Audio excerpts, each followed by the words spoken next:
एक नया परिवार, 3 बच्चे, एक नया घर। नमस्ते। इस कहानी का नाम है 657 बॉलयार्ड। 2014 में डेरेक एंड मारिया ब्रॉडस ने न्यू जर्सी में अपने सपनों का घर 657 बॉलयार्ड विला खरीदा। चिट्ठी लिखने वाले ने अपना नाम द वॉचर बताया। द वॉचर लिखता है, 657 बॉलयार्ड को देखना मेरा काम है। मेरे दादा दादी, मेरे माता पिता ने देखा है, अब मेरी बारी है।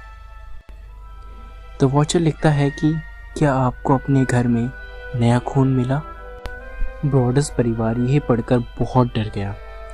ब्रॉडस परिवार ने अपने बच्चों के बारे में किसी को नहीं बताया था, लेकिन चिट्ठी लिखने वाले ने उनके बच्चों का जिक्र करा है। आखिर कौन था द वॉचर?